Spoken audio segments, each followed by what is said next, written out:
many of us fine art, oil painters, acrylic painters, whatever, watercolor painters, we work from photo references. We take pictures, we work from them.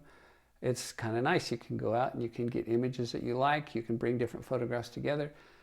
But in any event, photographs are not uncommon in our use as reference material. But we don't really want the painting to turn out to look like, oh, this is just a painting of a photograph. No, we want it to look like it's a painting, an artistic rendering of a creative moment or something. You know, we want it to look like our creative license was put into play, our brush strokes, our use of paint, everything works into making it look like a lovely original oil painting or whatever type of medium we're working in. Now, there's some things that we can put into those paintings that give us away if we're trying to fool people. But if we just want the pleasure of making sure that our paintings look like they were really thought out and professionally done, I'm going to pass along a tip that I learned at the Portrait Society of America's International Portrait Competition. It's been a few years ago, and the person I learned from is Daniel Green, a fabulous, fabulous painter, very renowned and famous. He's passed away now. But at one of those conventions, I went to one of his seminars, and he talked on this very subject. Now, he was just really giving us a overview of whatever pictures anybody sent in of their artwork, and he would do a critique on them. But one of the paintings that was sent in covered this issue. And you might not be able to see the issue that I'm talking about yet in this painting, but you'll see it in a second. So let's say that you're in a city and you take a painting or a photograph. You're downtown, you've got big, tall buildings, and when you get your pictures back, the buildings are going off like this or going off like that. It looks like you're in a place with grass or bamboo instead of buildings, because they're supposed to be pretty rigid and straight up, but that's not what the photo lens does to them. So we're going to take that photo element out of our reference material as we move it to our canvas. So here's Daniel Green, terrific man, terrific artist. This is a painting I did of him from a photograph that I took of him while he was doing his demo at the Portrait Society's International Portrait Competition. And it's just nice. He was just up there on stage doing his thing. You can see down here, there's another person that came to the convention. They were sitting in front of us, and I just included the back of their head so you could see that he was giving a demo. But nice, loosely painted. I don't always paint loose like this, but I tend to move that direction when I'm painting a very small painting. This is a 6x9" painting, just a little panel, and I donated this to the Portrait Society of America as one of the ones that they auction off to raise funds for scholarships for young artists. So anyway, here in this painting, we see that the vertical lines are not straight. In fact, because of what I learned from Mr. Green here, this painting, he saved me from probably painting this painting with a lot of skew-umpsy vertical lines.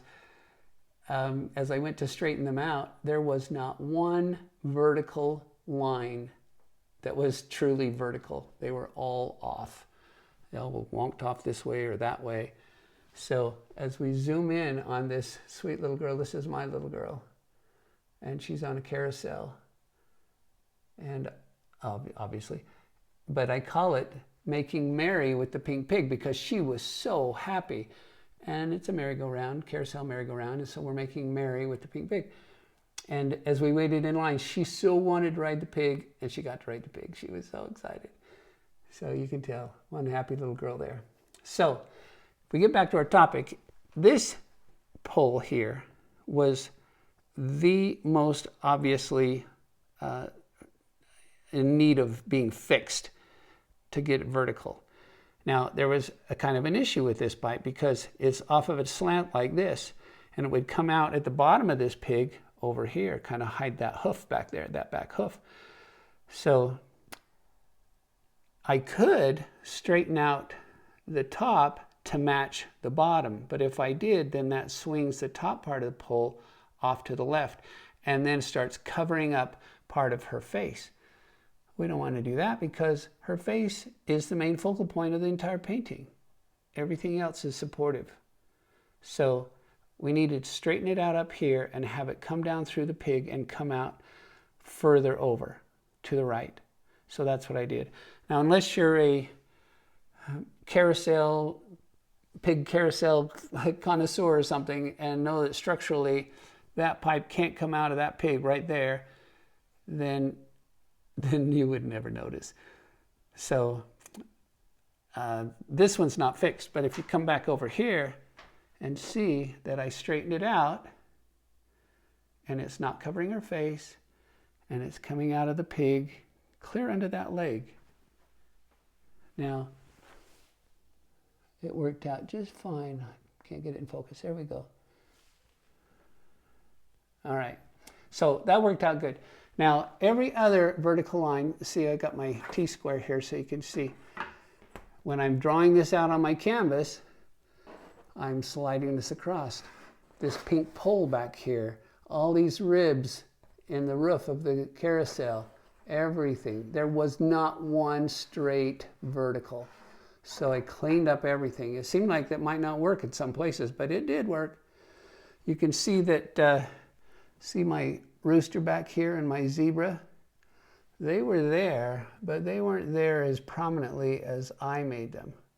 I didn't see a real use for this box.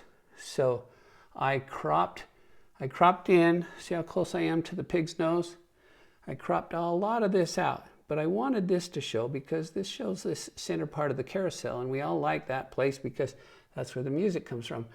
And so I took this overhead part and shifted it in. See how much space there is between that woman and there? And here, it comes clear over this finial right here.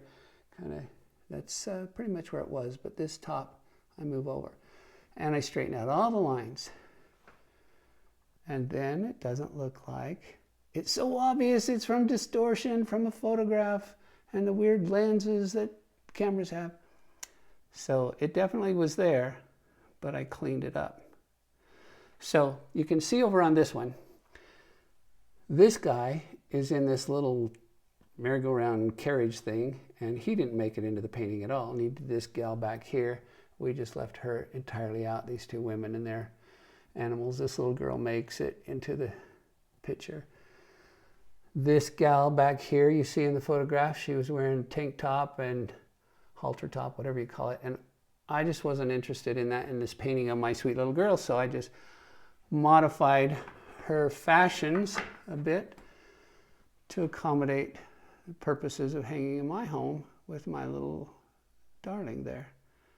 So, in any event, you can see as we back up that all my lines are vertical, and I don't have that distortion issue from the camera, what the lens does on cameras. So I want to give thanks to Daniel Green for teaching, being a part of contributing to other artists' growth, which I am one of them. And I want to give thanks to the Portrait Society of America for their conventions and the opportunity to have exhibited there, and did well with a prize one year. It's won a different painting of my daughter. And I like my paintings much more because that's one bit of information I picked up that's going to benefit me and benefit those who see my art. And now it's benefiting you. So I hope you make good use of it. I hope it helps your paintings. It's helped mine. So all the best to you.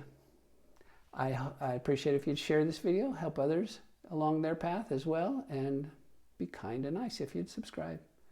Thanks. All the best to you.